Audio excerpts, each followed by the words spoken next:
오늘 함께 나눌 말씀은 지난 시간에 이어서 아가서의 말씀을 나누려고 합니다. 아가서 1장 5절부터입니다. 지난 시간에는 이제 4절까지 했는데요. 5절부터 8절까지의 말씀 우리 함께 한 목소리로 읽고 함께 말씀을 나누도록 하겠습니다. 예루살렘의 딸들아, 내가 비록 거무나 아름다우니 게달의 장막 같을지라도 솔로몬의 휘장과도 같구나. 내가 햇볕에 쬐어서 거무스름 할지라도 흘겨보지 말 것은 내 어머니의 아들들이 나에게 노하여 포도원 지기로 삼았음이라. 나의 포도원을 내가 지키지 못하였구나. 내 마음으로 사랑하는 자야, 내가 양치는 곳과 정오에 쉬게 하는 곳을 내게 말하라. 내가 내 친구의 양떼 곁에서 어찌 얼굴을 가린 자 같이 되랴.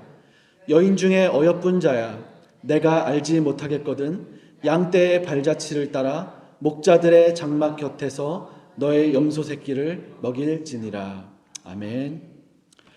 네, 오늘은 지난 시간에 이어 정오에 쉬게 하는 곳이라는 그 제목으로 이 말씀을 함께 나누고자 합니다. 이 아가서는 유대인들이 그 6월절에 이렇게 낭독한다고 말씀드렸습니다. 오늘 이제 어제 그 초막절 절기가 이제 마지막 날이었죠. 그런데 이제 사실은 이 절기가 아가서라고 해가지고 그럼 6월절에만 해당하냐? 그건 아니에요. 이 아가서는 이 6월절을 포함해서, 그러니까 이 절기는 모두 이어져 있어요. 이 6월절은 뭐냐면 애굽에서 이제 나오는 거잖아요. 그 나오는 궁극적인 목적과 완성은 뭐냐면 그 시온으로 올라가는 것이거든요. 그래서 그 장막에 들어가는 거예요. 그렇기 때문에 그 본질을 이 아가서 역시 함께 담고 있습니다. 그래서 이제 이 6월절은 애굽에서 출애굽하는 것을 이제 기념하는 절기죠.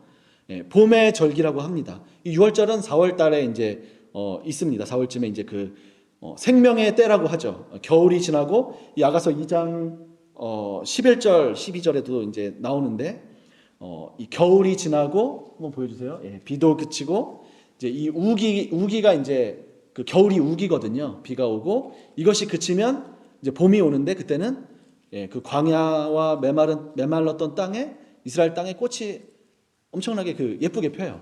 그래서 이스라엘은 2월 약간 그때 2월쯤에 가시면 2월, 3월 그때 가시면 너무 좋아요. 그래서 샤론의 저희 딸 이름이 이제 샤론인데, 그거 이제 샤론이 이름이 약간 이제 그걸 좀 상징하는 거예요. 그래서 아가서 2장 1절부터 보면은 나는 샤론에 수선하여 그 백합하다, 골짜기에 백합하다 이제 이런 표현이 있는데 이게 뭐냐면 그 이스라엘의 메마른 땅에 이렇게 척박해 보이잖아요. 그냥 이제 그럴 때는. 그런데 비가 오고 나서 이 메마른 땅에 꽃이 잔뜩 피어 있는 거예요. 그 풍경이 뭐냐면, 그러니까 시온의 아름다움이라고 이야기하는 거예요. 회복된 이스라엘의 아름다움을 이렇게 표현하는 어떤 그런 표현이에요. 이게 안 보셔서 지금 약간 감흥이 없는데 정말 너무 예쁘거든요. 그런 메마른 땅에 정말 이렇게 꽃이 피어나고 그것을 이사야 35장이나 많은 곳에서 이스라엘의 회복과 더불어서 이야기하고 있거든요. 그것과 이 아가서는 밀접하게 연관이 되어 있어요. 특별히 이 아가서는 이사야서의 말씀과 굉장히 밀접하게 연관되어 있는 부분이 많습니다. 이제 제가 조금 이렇게 말씀을 같이 이렇게 나누다 보면 또 이사야서의 말씀을 여러분께서 함께 이렇게 그 병행해서 읽으시면 굉장히 이사야서의 어떤 본질과 아가서가 말하는 본질이 서로 연결되어 있다는 것을 아마 알게 되실 거예요. 그런 것을 깨닫는 것이 이런 공부를 하는데 굉장한 우리 영혼의 유익이에요. 그래서 한번 좀 이렇게 살펴보시기 바랍니다. 그래서 지면에 꽃이 피고 다시 11절 12절입니다. 새가 노래할 때가 이르렀는데 이제 이런 말씀들이 있는 거죠. 이런 하나하나의 영적인 의미가 있습니다. 그리고 이 꽃이 피는 것은 그냥 단순히 봄이 왔다 그런 것만을 이야기하는 것이 아니에요. 이런 꽃이 폈다 이런 것은 뭐냐면 이스라엘에서는 이 봄에 그 아몬드 살구나무 같은 게 이제 이렇게 우리나라는 이제 벚꽃이 피죠. 그러면 이제 봄이 왔다라는 것을 이게 아는 것처럼 이스라엘에서는 가장 먼저 이 살구나무 꽃이 피어요. 그런데 이제 이런 것들이 어떤 생명의 때 하나님의 말씀이 성취되는 어떤 것을 이 상징하는 것입니다. 그래서 이 꽃이 폈다 어떤 이 봄의 생명의 때 이 봄은 하나님의 말씀을 이루시는 어떤 그 때를 이야기하는 것입니다. 그때에 10절 보여주세요. 이 왕께서 이 남편이신 예수님께서 또 이 솔로몬으로 또 상징되는 그 신부에게 그 술람미 여인에게 이렇게 말하는 거예요. 나의 사랑하는 자가 이제 그 왕이죠. 신부에게 나의 사랑 나의 어여쁜 자야 일어나서 함께 가자라고 이야기하는 것입니다. 아가서에서 계속 반복되는 이 구절이죠. 일어나서 함께 가자. 일어나다. 깨어서 잠자는 상태에서 깨어서 죽은 상태에서 깨어서 일어나서 그러니까 그 애굽으로부터 일어나서 시온을 향하여 그 지성소를 향하여 하나님의 보좌를 향하여 나아가자라고 이야기하고 있는 것이죠. 바로 성소를 향해 지성소를 향해 나아가는 것입니다. 이 성소, 이 지성소는 어떤 곳이죠? 하나님의 보좌가 있는 곳이고 하나님의 임재가 있는 곳이고 하나님의 얼굴 빛이 있는 곳이에요. 그곳을 향해서 우리는 나아가야 돼요. 그리고 그곳에 나아가면 뭐냐면 그러니까 성경에는 여러 표현이 나오는데 그곳을 높은 곳이라고도 이야기하고요. 그리고 하나님의 날개 아래라고도 이야기하고요. 그래서 이제 룻기 같은 데 보면 뭐라고 하죠? 보아스가 룻에게 하나님의 그 날개 아래 보호를 받으러 온 너에게 하나님의 어떤 그 은혜와 축복이 이제 있을 거라고 이제 그렇게 축복을 하잖아요. 그런 것처럼 이 하나님의 날개 아래 이 시온 이 하나님의 보좌는 하나님의 어떤 보호하심과 임재와 하나님의 그 영광 아래 어떤 원수와 어떤 세력들도 침범하지 못하고 굉장히 안식하고 어떤 자유하는 영적 본질을 가지고 있어요. 그래서 그곳으로 나아간다라는 것은 이 애굽은 육신의 구조를 말하는 것이죠. 그것으로 완전히 벗어나 완전히 내 안에 있는 그런 육신의 그런 구조들, 원수가 나를 침범하지 못하는 진정한 안식을 향해서 나아가기를 그 신랑께서 원하시고 이 신부도 그 고백을 계속해서 하고 있는 거예요. 아가서 전반적인 내용은 그런 고백으로 이루어져 있어요. 서로의. 그리고 그곳으로 나아가는 것이 뭐냐면 이 유월절을 거쳐 이 초막, 장막에 거하는 이 초막절이죠. 그래서 그분의 장막 안으로 들어가는 것이 우리 신앙의 궁극적인 목표입니다. 그리고 그곳에 들어가는 것이 바로 절기를 지키는 거예요. 유대인들처럼 무슨 뭐 날짜를 지키고 문자적으로 초막을 막 이렇게 짓는다고 해서 그것을 지키는 것이 아니죠. 그것을 지키라고 하신 그 말씀의 영적 본질을 우리가 깨닫고 그것을 지키는 것이 중요한 것입니다. 그것을 깨닫지 못하면 아무리 무슨 그런 어떤 뭐 그 날짜에 뭘 막 유대인들하고 똑같은 그런 것을 한다고 해서 지키는 것이 아니죠. 그러나 많은 크리스찬들이 그들의 삶이 또 저의 삶이 저도 돌아보면 그러니까 유월절 이 어린 양의 피로 구속을 받고 거기서 나왔어요. 그런데 그 애굽에서 나온 것에서 그치는 경우가 대부분이에요. 그러나 하나님의 구원의 역사는 이 출애굽에서 나온 것으로만 끝나는 것이 아니라 오순절의 시내산에서 하나님의 말씀을 받아야 돼요. 하나님의 말씀을 모세가 어떻게 받았죠? 40주야를 금식하면서 하나님의 말씀을 받은 거예요. 간단한 것이 아니라 이 40주야를 금식했다라는 것은 완전히 낮추어졌다라는 것을 뜻하는 것이거든요. 그럴 때 하나님께서 그에게 강림하셔서 그에게 말씀을 주신 것이죠. 그리고 하지만 모세 외에 다른 일반적인 이스라엘 백성들은 멀리서 가까이 가서 그 말씀을 받지를 못했어요. 그리고 멀리서 그것을 보고 모세를 통하여 말씀해달라고 이제 이렇게 그렇게 부탁을 했죠. 그리고 이제 이스라엘은 광야로 인도함을 받습니다. 광야로 왜 인도함을 받죠? 신명기 8장 2절 3절이죠.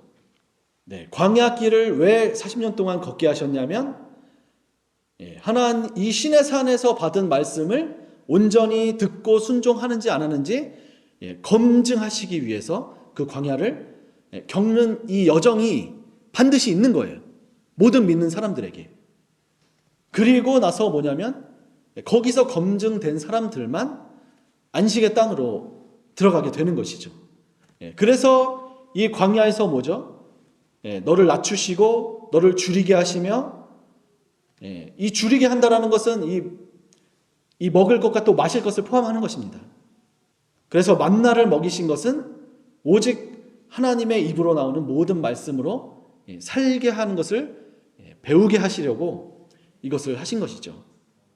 그런 자가 약속의 땅에 들어가서 시온에 올라서 궁극적으로 그 하나님의 장막에 들어가 하나님의 보좌 앞에서 섬기는 종이 되는 것을 구원이라고 이야기하는 거예요. 그것이 이 창세기부터 요한계시록까지 전체 성경이 이야기하고 있는 주제예요. 큰 구조로 보면. 그래서 요한계시록 우리 7장 14절을 한번 보겠습니다. 제가 이제 아가서를 바로 다이렉트로 이렇게 설명을 하면 사실 이거 좀 이해하기가 어렵거든요. 그래서 이제 성경의 어떤 그것과 좀 상응하는 어떤 그런 말씀들을 먼저 나누고 나서 제가 아가서 말씀을 좀 더 이렇게 보시면은 아마 좀 이해가 더 잘 될 것 같습니다. 우리 한번 읽어볼까요? 15절까지 시작. 내가 말하기를 내 주여 당신이 아나이다 하니 그가 나에게 이르되 이는 큰 환난에서 나오는 자들인데 어린 양의 피에 그 옷을 씻어 희게 하였느니라. 그러므로 그들이 하나님의 보좌 앞에 있고 또 그의 성전에서 밤낮 하나님을 섬김에 보좌에 앉으신 이가 그들 위에 장막을 치시리니 그들이 다시는 줄이지도 아니하며 목마르지도 아니하고 해나 아무 뜨거운 기운에 상하지도 아니하리니 이는 보좌 가운데 계신 어린 양이 그들의 목자가 되사 생명수 샘으로 인도하시고 하나님께서 그들의 눈에서 모든 눈물을 씻어 주실 것입니다. 아멘. 이 영적 과정이 우리에게 일어나야 하는 거예요. 그리고 아가서는 사실 이 내용을 담고 있어요. 굉장히 이제 중요한 것인데 우리는 그냥 이런 말씀들을 읽죠. 그냥 읽고 그렇구나 끝 이거예요. 이 말씀의 영적 실제를 우리가 가져야 돼요. 오늘 이 말씀을 내가 온전히 듣고 깨닫고 이 말씀이 나에게 성취되고 그 성취되는 삶을 내가 살아가야 되고 그것으로 하나님 보좌 앞에서 섬겨야 돼요. 굉장히 어려운 거예요. 이 영적 사건이 우리에게 일어나는 것이 바로 초막절입니다. 그래서 그것을 기념하라고 하시는 거잖아요. 성경에서 기념이라는 것은 무엇을 의미할까요? 기념하라는 것은 뭐냐면 어떤 영적 본질을 담고 있다는 것이거든요. 그래서 그것을 영원히 기억하라는 거예요. 너네 후손 대대로.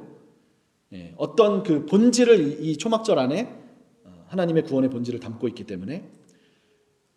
그리고 계시록 7장 요 앞에 이제 9절. 이제 이 사건 앞에 이게 뭐냐면 초막절에 이루어지는 그 말씀입니다. 초막절의 그 절기의 본질과 같아요. 종려 가지를 들고 보좌 앞에 이제 오른 것이죠. 이들은 그 초막절의 본질에 들어간 자들이에요. 우리도 이 본질에 들어가야 하는 것이죠. 레위기 23장 40절에서 이제 23장 40절 한번 보여주세요. 이것을 이렇게 취하여서 이 나무가지와 이것을 취하여서 그 여호와 앞에서 즐거워해야 되는 게 이제 초막절입니다. 그래서 이제 요한복음 7장 37절 우리 39절까지 우리 한 목소리로 우리 한번 읽어보도록 하겠습니다. 시작. 명절 끝날 곧 큰 날에 예수께서 서서 외쳐 이르시되 누구든지 목마르거든 내게로 와서 마시라. 나를 믿는 자는 성경에 이른 것 같이 그 배에서 생수의 강이 흘러나오리라 하시니 이는 그를 믿는 자들이 받을 성령을 가리켜 말씀하신 것이라. 예수께서 아직 영광을 받지 아니하셨으므로 성령이 아직 그들에게 계시지 아니하시더라. 아멘. 네, 이 명절이 바로 초막절이고, 이것이 바로 뭐냐면, 나의 사랑하는 자야, 일어나서 나와 함께 가자라는 그 음성과 같은 음성이에요. 예수님의 음성이. 목마른 자는, 누구든지 목마른 자는 내게로 와서 마시라, 이 음성과 일어나 나와 함께 가자라는 음성이 문자적으로는 다르지만 같은 음성으로 들으셔야 돼요. 왜 보좌 앞으로 나아가야 하죠? 그곳에는 바로 이 생명수가 있기 때문입니다. 요한계시록 22장 1절부터 5절에 여러분들 잘 아시는 것처럼 이 생명수의 강이 어디서부터 흘러나오냐면 어린 양의 보좌로부터 흘러나오죠. 그 생수를 통해서만이 3절부터 다시 저주가 없고 그 종들은 그 가운데서 섬기고 밤이 없고 모든 그 원수가 없는 상태를 얘기하는 거예요. 그 생수를 우리가 마셔야만 우리 안에 원수가 진멸이 되는 겁니다. 그래서 이 초막절의 본질은 예수님의 이 큰 음성을 듣고 이 목마름을 가져야 돼요. 누구든지라고 했지만 이거는 그냥 아무나라는 뜻이 아니에요. 물론 어떤 신분을 이야기하는 것은 아닙니다. 그런 것과 상관없이, 하지만 이 목마름이라는 성경의 영적 조건을 가진 자를 말하는 거예요. 그래서 그 목마름을 가지고 이 보좌 앞으로 나아가 생수를 우리가 반드시 마셔야 됩니다. 그리고 그 보좌 앞이 뭐냐면 바로 예수님 앞으로 우리가 나아가는 것이 뭐냐면 보좌 앞으로 나아가는 것이에요. 저 어디 무슨 무슨 무조건 무슨 저 예루살렘에 가고 막 지금은 없죠. 근데 이 보좌 앞이라고 했을 때 우리는 반드시 예수님의 그 앞, 발 아래 그분께서 우리 가운데 그분의 입을 열어 우리에게 말씀하시는, 가르치시는 그 지경으로 우리가 나아가기를 사모해야 합니다. 그것을 사모하는 자에게 그들이 목마른 자이고 그들에게 생수를 주시는 것이죠. 그래서 예수님께서 그들을 나를 믿는 자라고 말씀하시고요, 나를 따라오는 자, 나를 사랑하여 그의 계명을 지키는 자들에게 그 생수를 주시는 것입니다. 아가서는 정말 이런 영적 본질들을 노래하는 것이에요. 그래서 이제 우리가 돌아가서 이 아가서의 말씀으로 돌아가서 오늘 본문을 다시 살펴보면 5절입니다. 예루살렘의 딸들아, 내가 비록 검으나 아름다우니 게달의 장막 같을지라도 솔로몬의 휘장과 같구나. 여기서 이 아가서는 예루살렘의 딸들이라는 그러니까 이 아가서에는 남자가 나오고요, 솔로몬으로 상징되는 이 남자가 나옵니다. 그리고 이 말하는 사람이 또 한 사람은 그 왕이 사랑하는 그 여인이에요. 술람미 여인이라고 하죠. 그리고 또 예루살렘의 딸, 어떤 여인들이라고 이 술람미 여자와 약간 대조되는 여인들이 등장합니다. 이런 어떤 요렇게 구분되는 것이 이 아가서에서는 좀 굉장히 중요한 구조예요. 그래서 이 예루살렘의 딸들과 남자가 사랑하는 여인, 이 술람미 여인을 구분하고 있어요.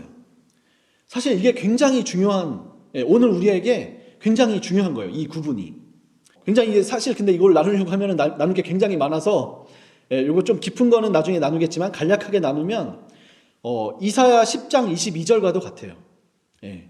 뭐냐면 이스라엘 백성이 바다의 모래와 같이 많을지라도 남은 자만 구원을 받는다라고 하나님께서 이사야 선지자를 통해서 이렇게 말씀하십니다.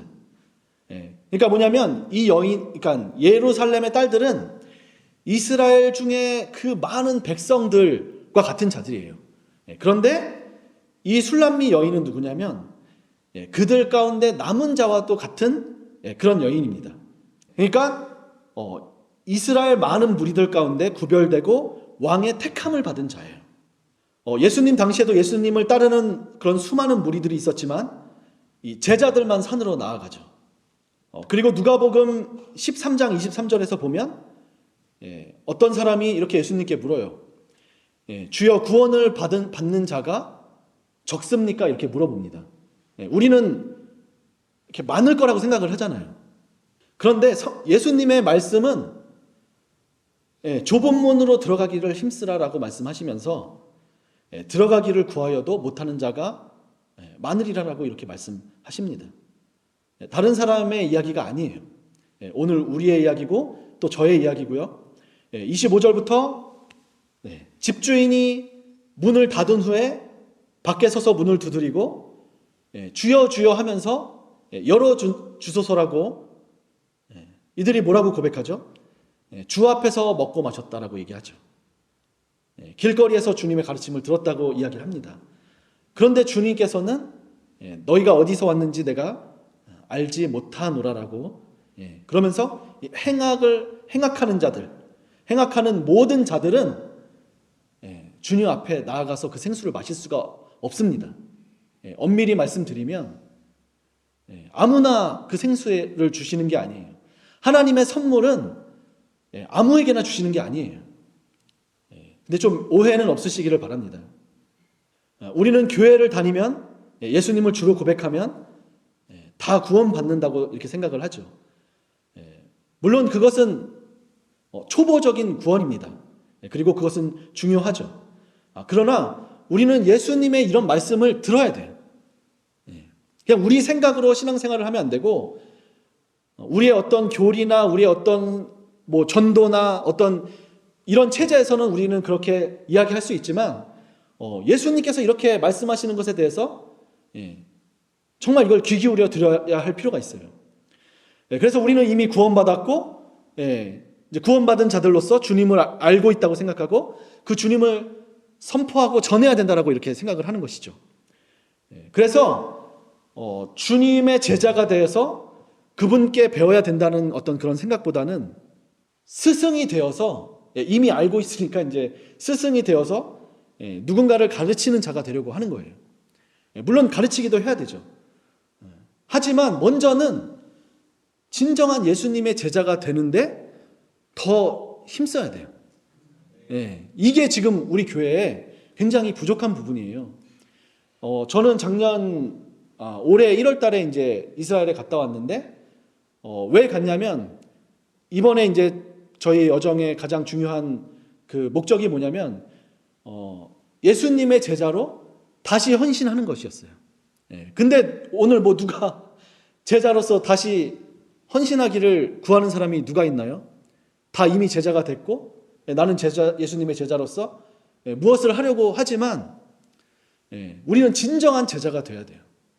그런데 진정한 제자가 되지를 못했는데 무엇인가 내가 안다고 생각하고 깨닫고 있다고 생각하고 누구를 이렇게 제자가 되어야 된다는 어떤 그런 것보다 어떤 가르치려는 것에 조금 더 이렇게 포인트가 지금 대부분 이제 그런 것이거든요.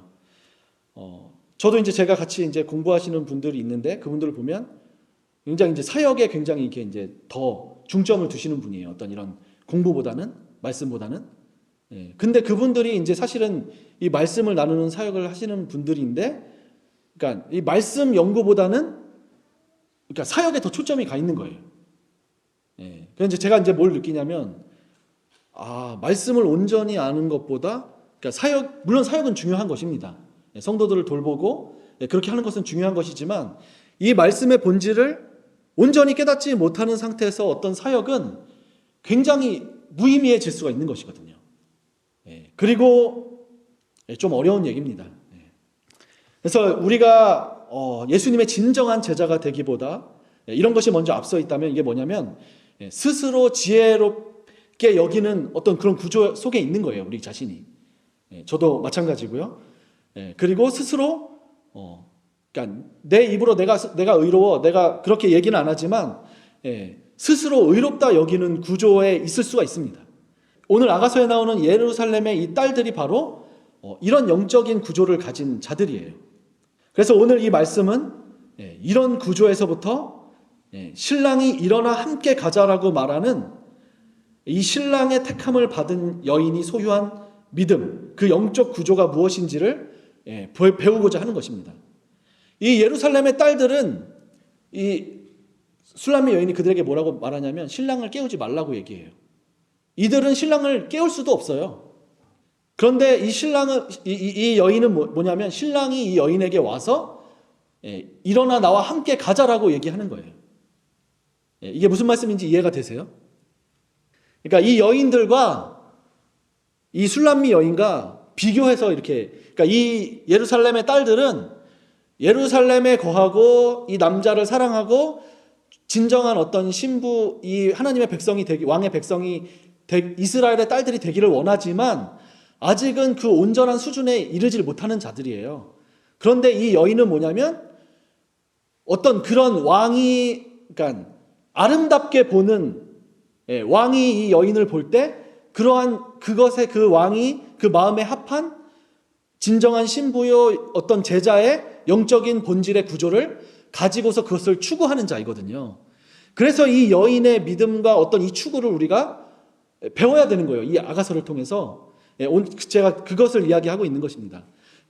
그래서 그 영적 구조를 가지고 있는 여인에게 함께 가자라고 이렇게 이야기를 하고 있는 거예요.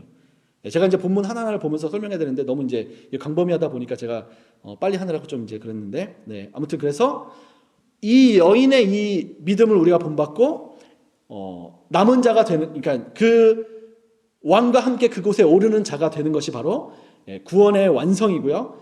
완전한 대로 나아가 주님과 그 얼굴과 얼굴을 맞대고 그 주님의 얼굴을 하나님을 온전히 아는 수준, 그 온전한 자가 되는 것을 이 아가서가 이야기하고 있습니다. 이 아가서 1장 5절에서 보는 것처럼 예루살렘의 딸들과 구분되는 이 여인은 검은 피부를 가지고 있어요. 왜냐하면 햇볕에 쬐어서 이제 거무스름한 것이죠.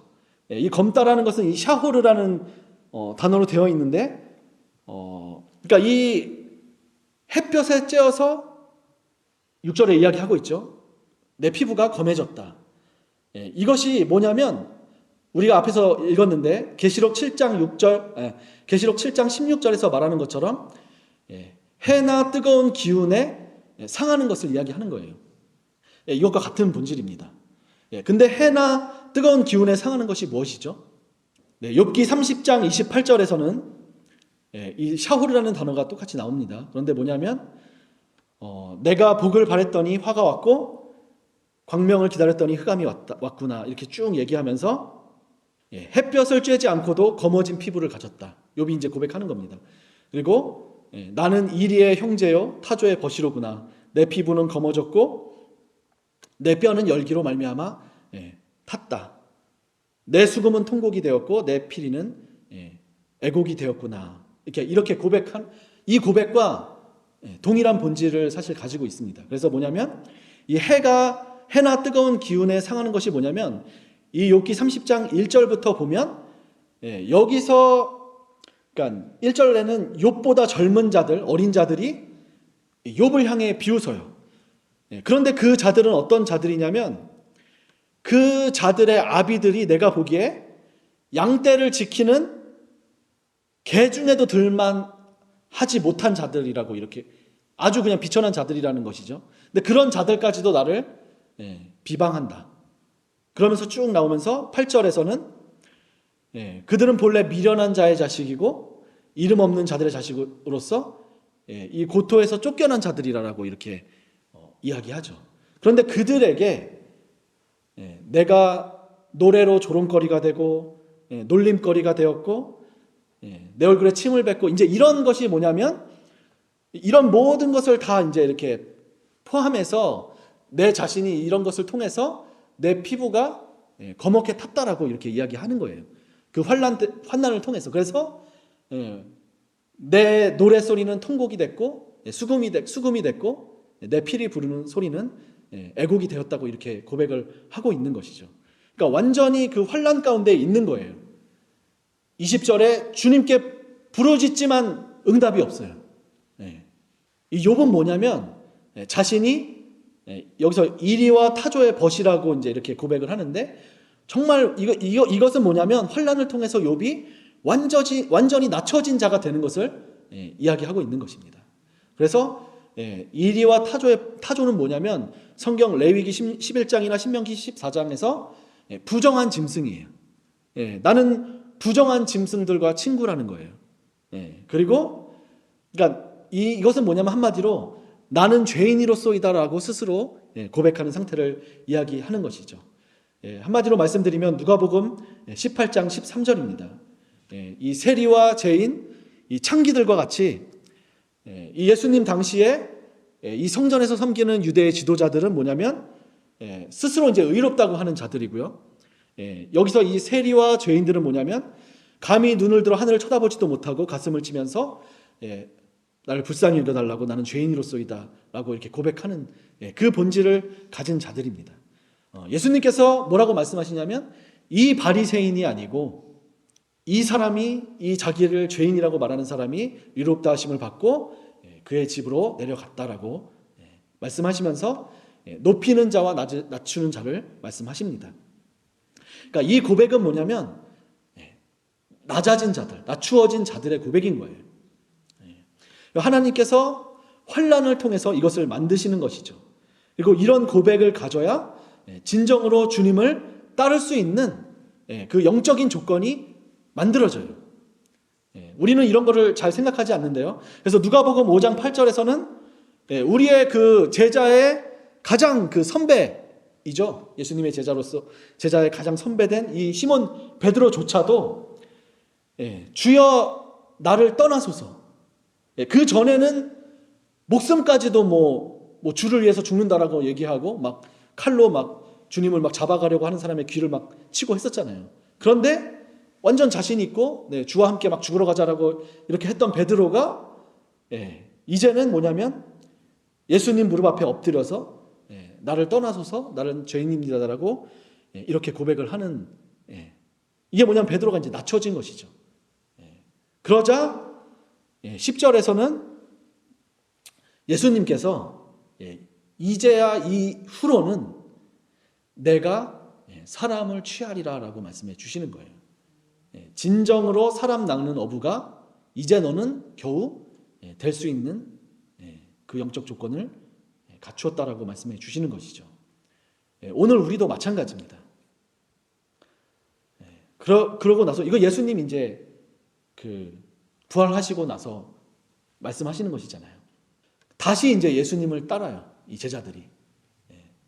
요한복음 21장 18절에서 주님께서 베드로에게 내가 젊어서는 스스로 띠뛰고 원하는 곳으로 다녔거니와 늙어서는 네 팔을 벌리리니 남이 내게 띠띠우고 원하지 않은 곳으로 데려가리라 이렇게 말씀하십니다. 그러니까 베드로가 이전에는 주님을 따랐지만 스스로 띠를 띠고 자기가 원하는 것으로 다녔던 것이죠. 그러니까 자기가 원하는 것이란 자기 지혜, 자기 생각을 말합니다. 그러니까 스스로 의롭다, 죄 없다, 지혜롭게 여기는 자는 진정으로 주님이 가시는 그 길을 따를 수가 없어요. 그런데 이제 이후로는 뭐냐면 베드로가 이 고백을 한 후로는 여기서 남이 내게 띠띠우라고 이제 이렇게 번역을 했지만 이제 이 남이라는 알로스는 뭐냐면 또 다른 보혜사를 말할 때 이 알로스, 그러니까 또 다른 보혜사가 그에게 띠를 띄워 주시고 성령께서 그를 인도하실 것이라는 그런 말씀이에요. 그러려면 반드시 이 나는 죄인이로소이다라는 이 고백이 우리에게 있어야 하는 것이죠. 나는 검습니다. 나는 죄인입니다. 이 고백이 우리에게 있어야 하는 것입니다. 다시 아가서 1장 5절로 가면 나는 검지만 아름답다라고 이야기하고 게달의 장막과도 같지만 이 게달 역시 검다라는 뜻이에요. 그리고 이 게달의 장막은 어떤 이스마엘의 자손의 어떤 그 게달은 이스마엘의 후손이거든요. 그런 영적 구조를 육신에 속한 어떤 그런 영적 구조를 또 상징합니다. 그러니까 나는 부정한 자고 육신에 속한 자고 죄인이다라고 고백하는 그런 자가 오히려 아름답고 또 솔로몬의 휘장과도 같다라는 그 영적 본질을 이 아가서는 이야기하고 있는 것입니다. 그런 자이기 때문에 이 여인은 뭐라고 고백하는 것이냐면 나는 죄인이고 육신에 속한 자이기 때문에 주님께서 나를 그 해나 뜨거움의 상함이 없는 곳으로 그 줄이거나 목마르지 않은 곳으로 나를 인도해 주셔야 합니다라고 그런 고백을 하게 되는 것이죠. 사실은 이것은 그냥 이렇게 이것이 무슨 어떤 애통이나 탄식처럼 표현되어지진 않았지만 이 여인은 이것을 구하고 있는 거예요. 아까 말씀드렸잖아요. 그 해에 쬐어서 거먹게 된 게 그 애곡과 통곡하는 어떤 그것에 대한 은유예요. 그러니까 우리가 이런 것을 읽을 때 이것은 이 여인의 탄식이구나, 통곡이구나라고 우리가 읽어야 되는 것이죠. 따라서 이 여인은 이 남자가 양치는 곳, 정오에 쉬게 하는 곳을 구합니다. 그것이 이제 1장 7절에 나와요. 그래서 이것은 이제 이 여자가 고백하는 겁니다. 이 여자의 말이고요. 이어지는 8절은 이제 남자가 여인에게 대답하는 내용이에요. 그래서 이 여인은 양치는 곳, 그 남자가 양치는 곳, 그리고 또 정오에 쉬게 하는 곳을 내게 말해달라고 간청을 합니다. 이 정오라는 것은 12시죠. 가장 해가 뜨거울 때예요. 그때 그 해나 뜨거움으로 인한 그 상함이 없는 곳을 알려달라고 이 여인은 구하는 것입니다. 그것을 알지 못하면 이 여인은 뭐라고 하냐면 내 친구의 양떼 곁에서 얼굴을 가린 자 같다라는 것이죠. 자기가 이것을 알지 못하면 우리는 얼굴을 가린 자, 수건에 얼굴이 덮인 자가 되는 것입니다. 바로 시내산에서 모세가 그 백성에게 그 얼굴을 가렸던 것처럼 이것은 뭐죠? 부분적으로 알고 우리가 명백하게 온전하게 알지 못하는 것을 이야기하는 것이죠. 그래서 우리는 이것으로부터 수건을 벗은 자들이 되어야 합니다. 고린도후서 3장 14절서부터 18절까지 이 수건이 벗겨지려면 주께로 우리가 돌아가야 돼요. 지난 시간에 이제 이 주께로 돌아가는 것에 대해서 이제 이것이 그 보좌 앞으로 나아가는 것이라고 말씀드렸었죠. 이것을 만드시기 위해서 환난과 고난의 떡을 우리에게 먹게 하시는 것입니다. 그래서 이 목마름을 가지고 이곳을 추구하고 갈망하고 이곳에 도달하게 될 때 그때 비로소 해와 달의 상함이 없게 돼요. 그리고 줄이거나 목마름이 없게 됩니다. 지금 오늘 우리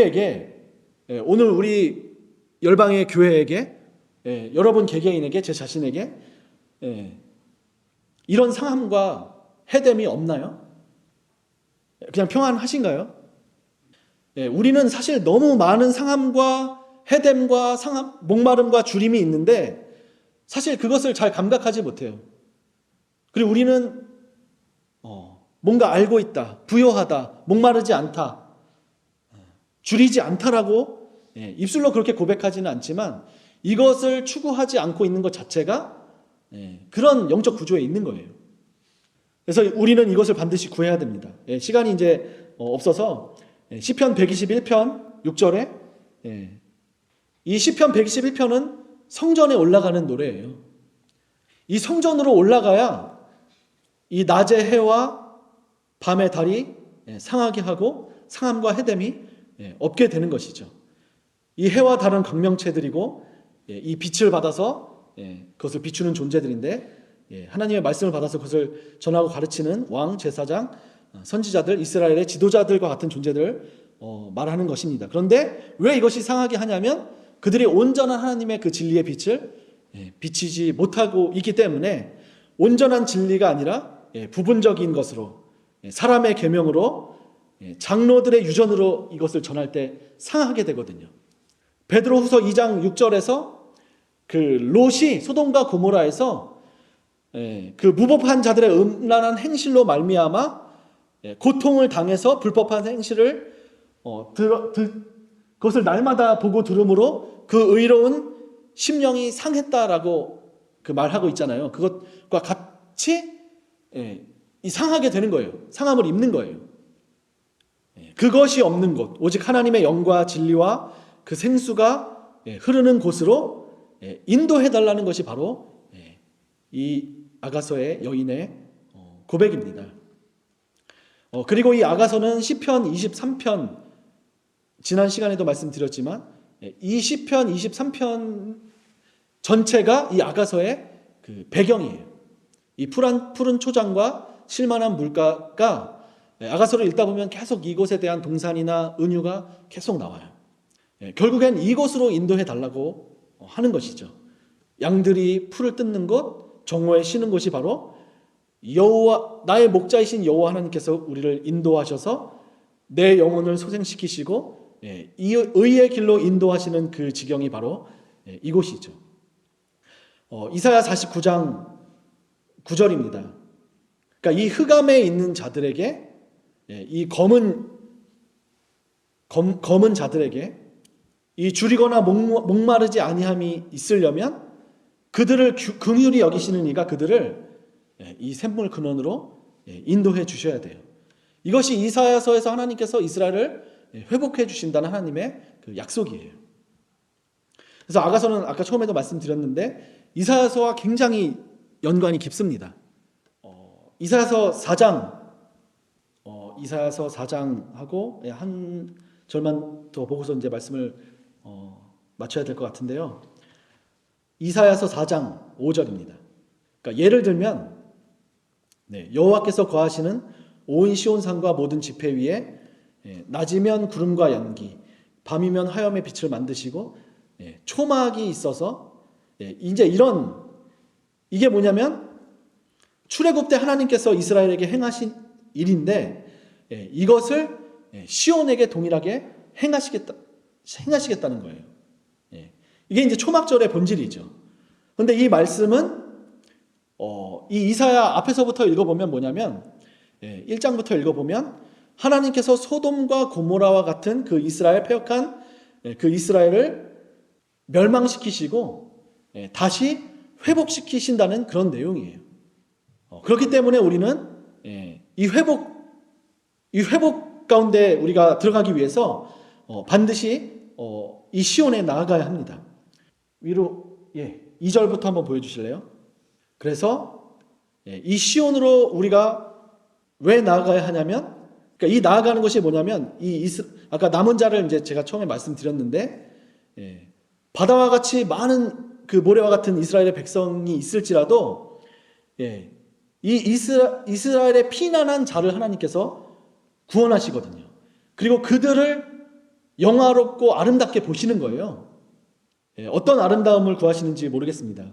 그렇지만 저는 이 시온에 남은 자, 예루살렘에 머물러 있는 자, 이 예루살렘 안에 생존한 자 중에 하나님께서 그들 중에 기록된 모든 사람이 거룩하다 칭함을 얻는다라고 이렇게 말씀하고 계세요. 아무나 거룩하다고 칭함을 받는 것이 아니라 이 남은 자의 영적인 그 구조를 가지고 있는 자들에게 거룩하다, 의롭다라고 성도라고 칭해 주시는 거예요. 아무나 성도라고, 우리는 그냥 교회에 나오면 교회 성도라고 이렇게 이야기하는데 사실 본질적으로 들어가면 이런 구조를 가지고 있는 자들에게 하나님께서 거룩하다 칭해 주실 때 진정한 성도가 되는 거예요. 우리가 이런 영적 본질을 가져야 되잖아요.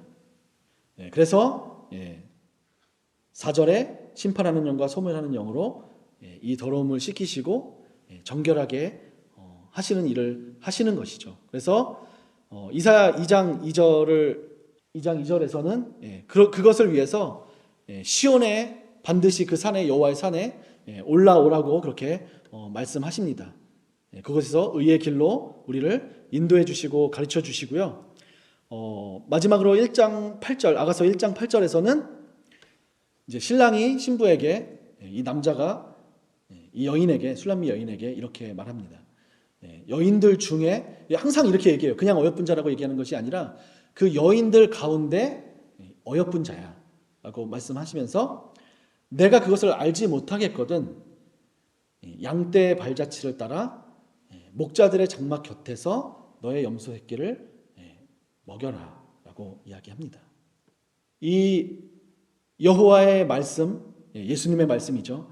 이 생수가 있는 곳, 그 보좌로 가기 위해서는 우리가 만약 그것을 알지 못한다면 이스라엘의 진정한 남편이시고 목자이신 예수님이 이끄신 이 양떼의 발자취를 우리가 그 목자의 음성을 듣고 따라가야 합니다. 이것을 구해야 되고요.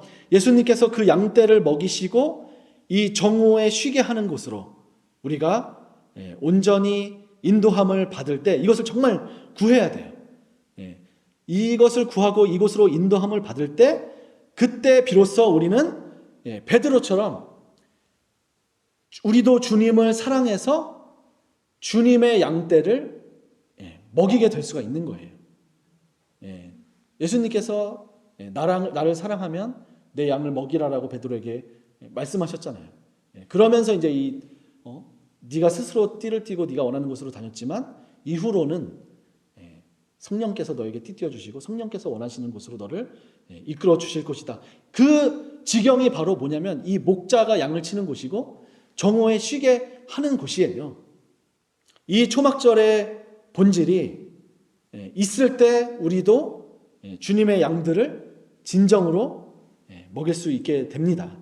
아멘. 그래서 이 초막절의 본질이 우리에게 이루어지기를 간절히 함께 구하기를 원합니다.